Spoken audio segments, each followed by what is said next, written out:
The night air in Seoul was sharp, filled with the scent of rain and gasoline. The city glowed beneath neon lights, but for Miriam, it felt darker than ever.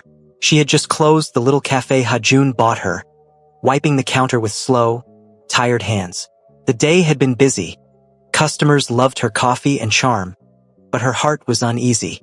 Ha-jun had not come by in 3 days.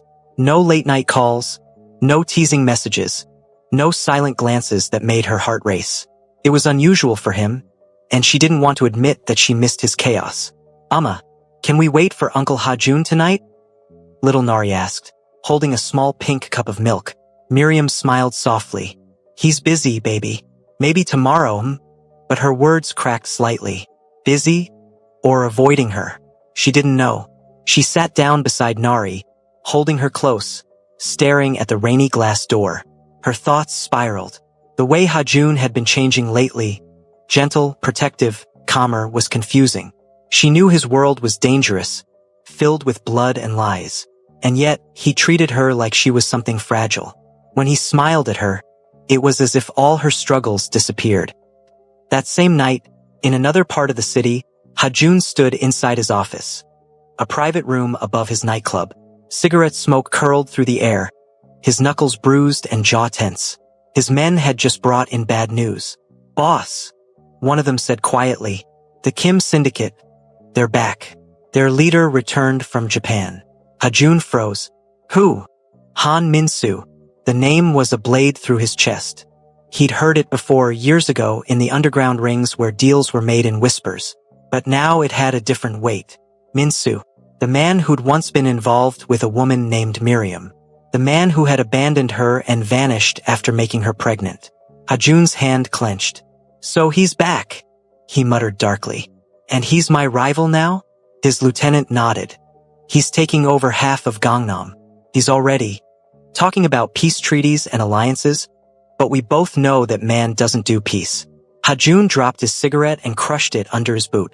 His voice was low, dangerous. "Find out where he's hiding. I want to see him myself."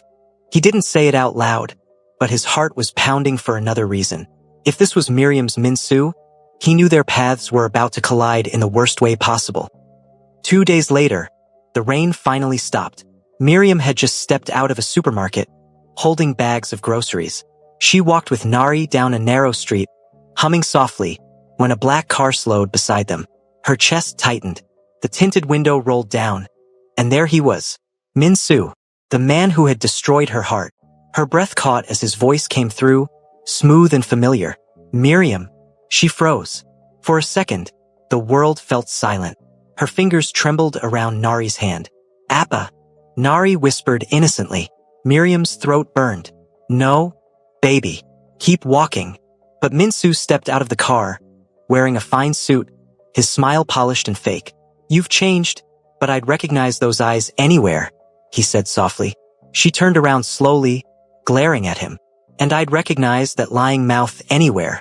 Min-soo laughed faintly. "Still the same fire, I see." Her temper snapped. "Don't you dare talk to me like that. You left me when I was pregnant, Min-soo. You said you had a family. You made me feel like trash." His face twitched. "Things were complicated." "Complicated?" She cut him off. "No, you were just a coward." People were starting to stare. Nari clung to her skirt, eyes wide. Min-soo's fake charm disappeared. He looked at Nari for a long time, too long. "She's mine, isn't she?" he finally asked. Miriam stepped back, her voice low and trembling. "She's not your anything. Don't you dare claim her now."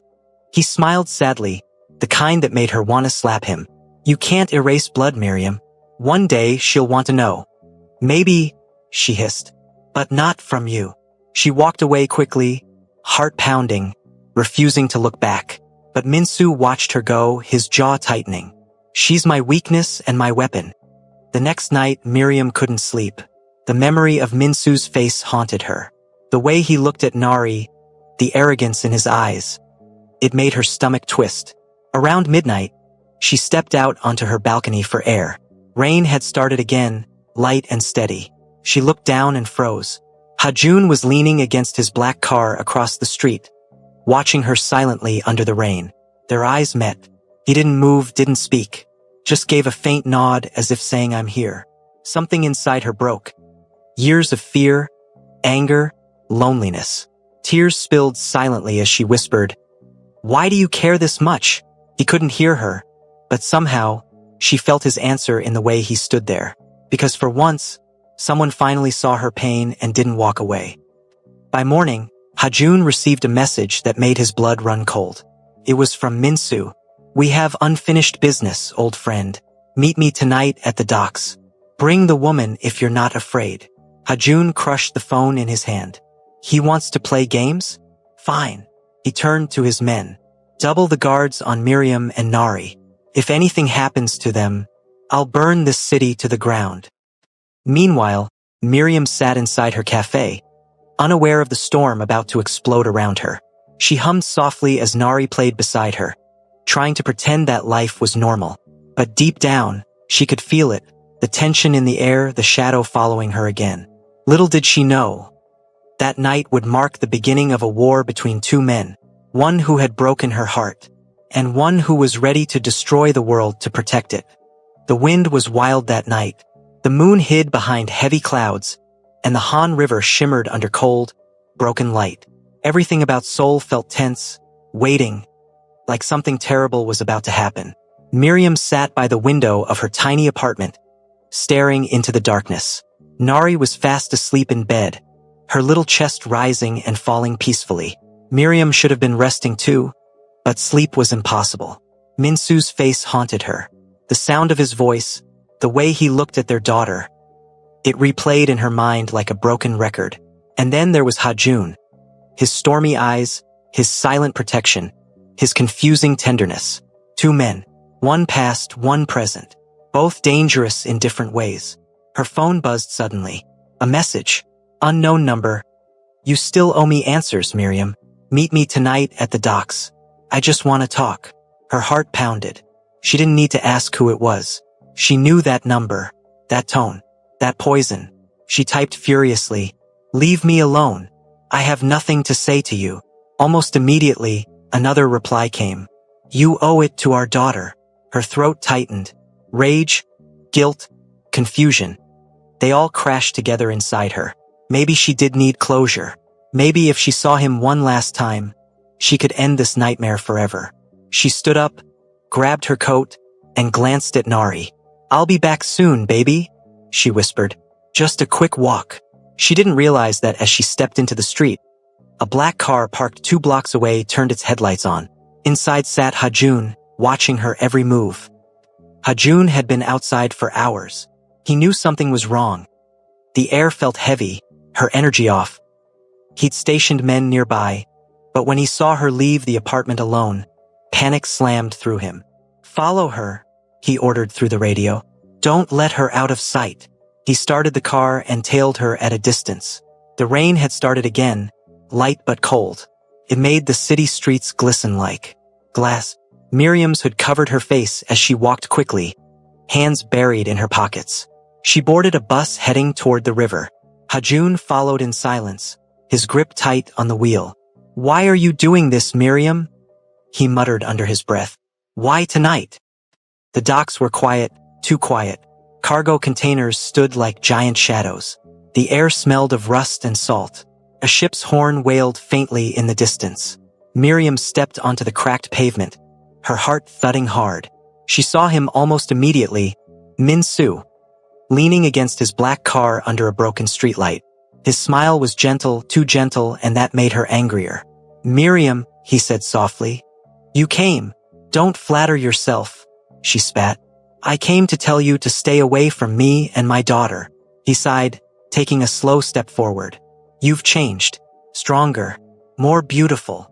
"Stop it," she warned. "You don't get to say that after what you did." He nodded, pretending to look remorseful. "I know. I was wrong. I was scared back then. My family. They would have never accepted." She cut him off sharply. "Save your excuses. You had a choice. You left me to raise her alone." His jaw clenched. "I didn't know she was born. You disappeared. I hid because I didn't want my daughter growing up around your lies." The air between them thickened. For a second, his face softened. Then let me make it right now. I have money, power, anything you want. Let me take care of both of you. Miriam stared at him in disbelief, then laughed bitterly. Take care of us? You mean control us? You think I'd let you near my child after everything? Something snapped in Minsu's expression. His fake gentleness vanished, replaced by the cold look of a man used to getting what he wanted. You're talking like a woman who doesn't know who she's dealing with, he said quietly. You think that thug Ha-jun can protect you from me? Her heart skipped. How do you know about Ha-jun? He smirked. Because he and I were once on the same side. The words hit her like lightning. What are you saying? Oh, didn't he tell you? Minsu whispered. Ha-jun used to work under my father's syndicate. He was trained by me. He learned everything from me. The weapons, the trade, the blood. That man you think protects you? He's just another devil from my world. Miriam's breath caught. For a moment, everything blurred. Could that be true? Ha-jun working under him? Before she could reply, headlights flared behind her. She turned sharply. Ha-jun's car screeched to a stop. He jumped out, gun in hand, his coat flying behind him. Get away from her, Minsu, he growled. Miriam froze between them, heart pounding so loudly she could barely breathe. Minsu smiled mockingly. Well, look who came to play the hero. You should have stayed dead, Ha-jun spat. You should have stayed loyal, Minsu shot back. Loyal? Ha-jun barked out a bitter laugh. You used people like toys. You destroyed her life. And you think you're better? Minsu sneered. I trained you to be a monster, Ha-jun. Don't act like some savior now. Maybe I was a monster, Ha-jun said, stepping forward. But not anymore. Not because of her. The words echoed through the cold night.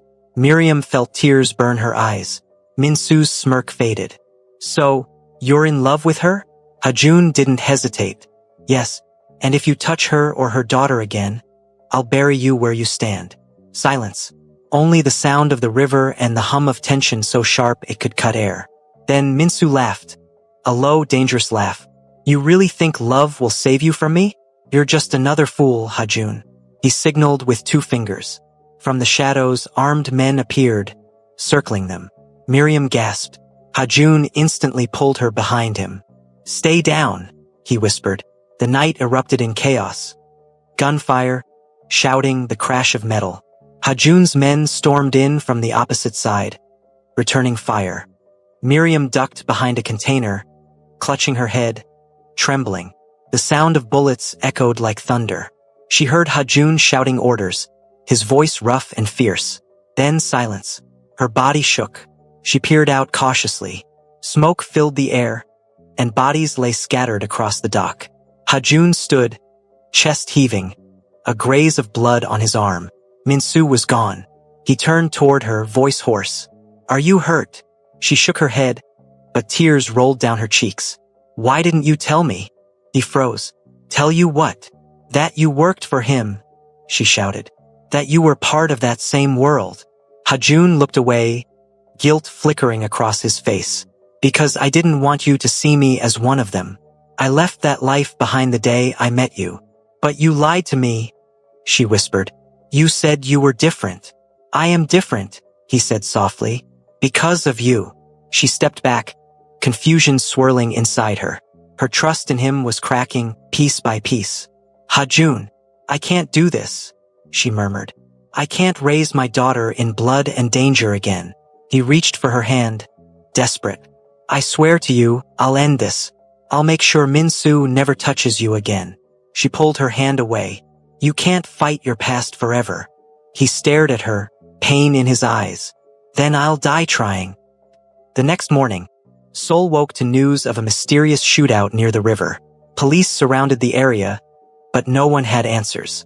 Miriam sat in her cafe, silent, watching the rain slide down the glass. Her heart was heavy. Ha-jun hadn't come back. His phone was off. His men were silent. For the first time, she was afraid. Not of Minsu, but of losing the one man who had made her believe in love again. As she held Nari close, she whispered shakily, He promised he'd protect us. Baby, he promised. Outside, a black envelope was slipped under her cafe door. She picked it up with trembling hands. Inside was a single note, written in Korean. The game isn't over. If you want him alive, come alone. Her blood ran cold. The signature at the bottom made her knees buckle. Minsu. The world was silent when Miriam read that note. Only the soft hum of the refrigerator and the faint ticking of the clock filled the air. Her fingers shook as she clutched the black envelope. Her mind screamed to run, to hide, to protect Nari. But her heart refused. She could still hear Hajun's voice from the night at the docks. I'll die trying. And the way he had looked at her, broken, fierce, in love. Her body trembled. He had gone after Minsu alone. And now he was in danger because of her. Miriam took a deep breath, looked at her sleeping daughter, and whispered, "Forgive me, baby. Mama has to finish this." She packed a small bag, slipped on her black jacket, and left the cafe in the dim light of dawn. The streets were empty, wet with last night's rain. Her steps echoed, each one heavier than the last. By 6 a.m., she stood outside a rusted warehouse near the river. The kind of place no one visited unless they were ready to disappear. The air was thick with mist and danger. Her phone buzzed again. Another message from Minsu. "Come inside. Leave your phone outside. You have 5 minutes." Miriam's heart pounded in her chest. She tossed her phone into the gutter, whispered a quick prayer, and pushed the metal door open. Inside, the smell of oil and blood hit her like a slap. Dim lights flickered. Shadows moved in the corners. And then she saw him, Hajun. He was tied to a chair, his face bruised, his shirt soaked in sweat and blood. His head was bowed, but when he heard her footsteps, he lifted his gaze, and his eyes widened in shock. "Miriam," his voice cracked. "What are you doing here?" Her breath hitched. "I got your message." Minsu stepped out from behind a pillar, his smile sharp and venomous. "Good. I was beginning to think you'd let your lover die alone." Miriam turned to him slowly, her voice cold. "Let him go, Minsu. This is between us." He laughed softly, walking in circles like a predator. "Between us? Oh no, sweetheart. You made this about him when you chose him over me." "I never chose you," she said bitterly. "You were my mistake." That hit him. His smile faded, replaced by a dangerous stillness. "You always had that mouth," he muttered. "Even when I loved you. You never loved anyone but yourself." Hajun groaned behind her. "Miriam, leave. Please, don't." But she didn't move. Instead, she faced Minsu with fire in her eyes. "You think you're powerful because people fear you? You're just a coward who hides behind guns and threats. You abandoned me, remember? You couldn't even face fatherhood. You ran." For the first time, his jaw tightened. "Watch your tone." "Or what?" she snapped. "You'll hit me? Kill me? You already killed the woman I used to be." Hajun looked at her in awe, even through his pain. She was trembling, but her voice never broke. Minsu exhaled slowly. "You've gotten bold," he said. "But you've forgotten something. I don't lose what's mine." "I was never yours," she hissed. He smirked and raised his gun, aiming it at Hajun. "Then I'll take what's his." "No!" she screamed, stepping in front of Hajun without thinking, her arms spread wide. "If you want to shoot him, you'll have to shoot through me." Minsu blinked in disbelief. "You'd die for him?" "Yes," she said, her voice shaking but sure. "Because he did what you never could." He stayed. The silence that followed was heavy, thick enough to choke on. For a second, something flickered in Minsu's eyes. Regret? Pain? Maybe both. Then he lowered the gun slowly, only to smirk again. "You think you can win this with emotion, Miriam? This is business. Your leverage. Nothing more." Hajun suddenly spoke, his voice hoarse but steady. "She's not leverage. She's the reason I left your empire. Because I realized there was more to life than power and fear. You wouldn't understand that." Minsu gave a bitter laugh. "You talk like a saint now, but I know you, Hajun. You're a killer, same as me." "Maybe I was," Hajun said, lifting his head. "But I'm not anymore. Because of her." Miriam felt tears sting her eyes. Even broken and bleeding, he still found a way to protect her. Minsu turned away, annoyed. "Enough of this drama. I don't have time for lovers' speeches. He nodded at one of his men. End this. The guard raised his gun, but before he could pull the trigger, a loud explosion rocked the warehouse. Boom! Smoke filled the air. Alarms blared. The door burst open, and Hajun's men stormed in, firing and shouting. Get the boss out! Miriam, run! Hajun roared. She ducked, coughing through the smoke, trying to untie him. Her hands shook, but she managed to loosen the ropes. Come on! She cried. He pulled free, grabbed her wrist, and they sprinted through the chaos together. Bullets flew past them. Men shouted. Flames spread across the floor. They reached the back exit, but Minsu was there, blocking the way, his gun aimed straight at them. Going somewhere? He sneered. Hajun stepped in front of her, shielding her again. Let her go, he said, raising his hands. Minsu's eyes glinted. You die for her too? Touching. She's worth dying for. The words hung in the air, raw and true. Minsu's finger twitched on the trigger, but Miriam moved first. She grabbed a metal rod from the ground and swung it with all her strength. It hit Minsu's arm, knocking the gun aside. He shouted in pain as Hajun tackled him to the ground. The two men fought brutally, punches, kicks, blood flying across the floor. Years of betrayal burned between them. Hajun slammed him against a crate. This is for her. He punched again. And this is for the child you abandoned. Minsu spat blood and laughed weakly. You think killing me makes you clean? Hajun hesitated for a second, just long enough for Minsu to pull out a hidden knife. H.A. Miriam screamed. The blade flashed. Hajun dodged, barely, grabbing Minsu's wrist and twisting it hard until the knife clattered to the ground. He pinned him down, gun in hand, breath heavy. Do it, Minsu hissed. End it. Be the monster you were born to be. Hajun's hand trembled. His finger hovered on the trigger. Then he looked at Miriam, her teary eyes, her trembling hands, her silent plea. He dropped the gun. I'm done being a monster, he whispered. Minsu stared in shock. You're weak. No, Hajun said softly. I'm free. He stood, grabbed Miriam's hand, and pulled her out of the burning warehouse as sirens wailed in the distance. Behind them, Minsu lay in the chaos, defeated but alive, watching the woman he once destroyed walk away with the man who had finally learned what love meant. Outside, the sky was turning pink with dawn. Smoke curled into the air as firefighters and police surrounded the area. Hajun collapsed onto the sidewalk, exhausted, bleeding, but alive. Miriam knelt beside him, tears streaming down her cheeks. You idiot, she whispered, shaking. You almost died. He smiled weakly. You came for me, didn't you? She let out a broken laugh. Of course I did. I wasn't going to let you die before you buy me that kimchi stew you promised. He chuckled, wincing in pain. Sharp mouth as always. And don't you forget it, she murmured, pressing a hand against his cheek. Their eyes locked, fire and gentleness all at once. Miriam, he said quietly, I'm sorry for lying about my past. I know, she whispered, and I forgive you. You're not that man anymore. He closed his eyes, relief washing over his face. Let's go home, she said softly. To Nari. She's waiting. He smiled faintly. Home. I like the sound of that. As they walked away together, hand in hand, the rising sun cast a golden glow on the horizon, signaling the start of something new. For the first time in years, Miriam didn't feel broken. She felt alive. She had faced her past, fought her fears, and found love in the most unexpected place.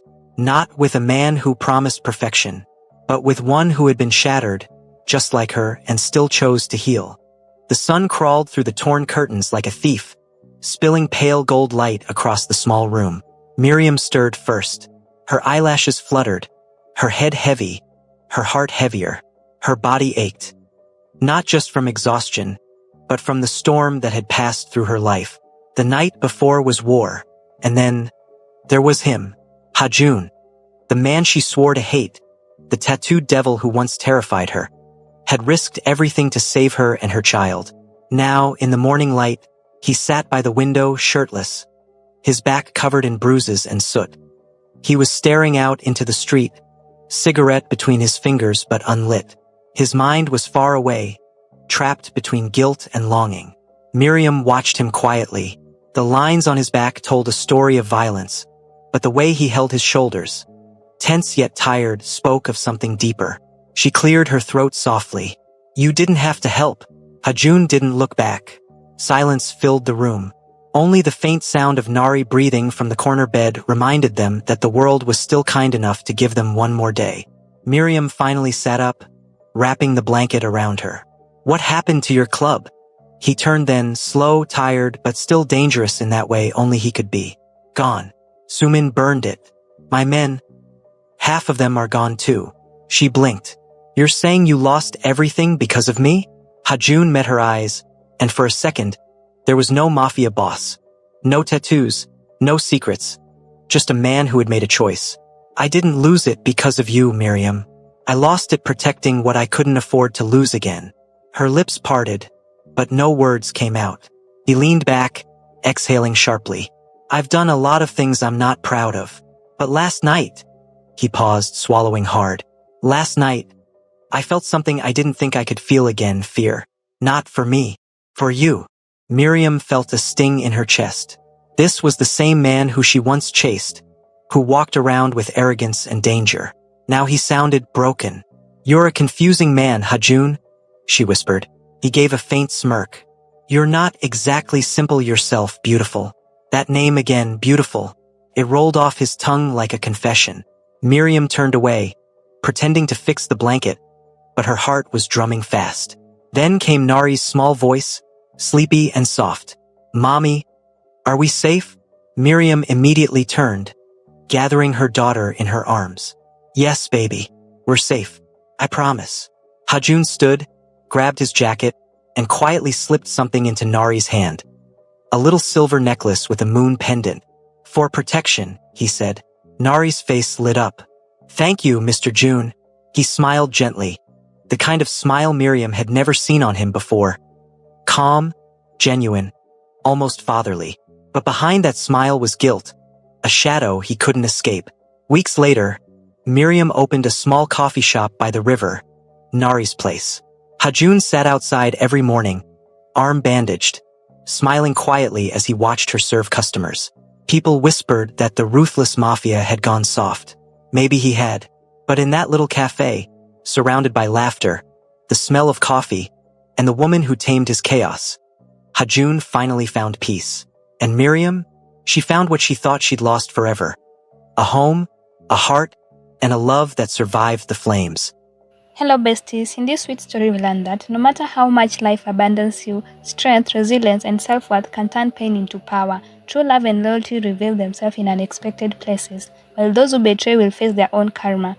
A woman who protects, fights for and believes in herself can rise above any challenge and claim her destiny. Thank you so much for watching. Kindly like, subscribe and share.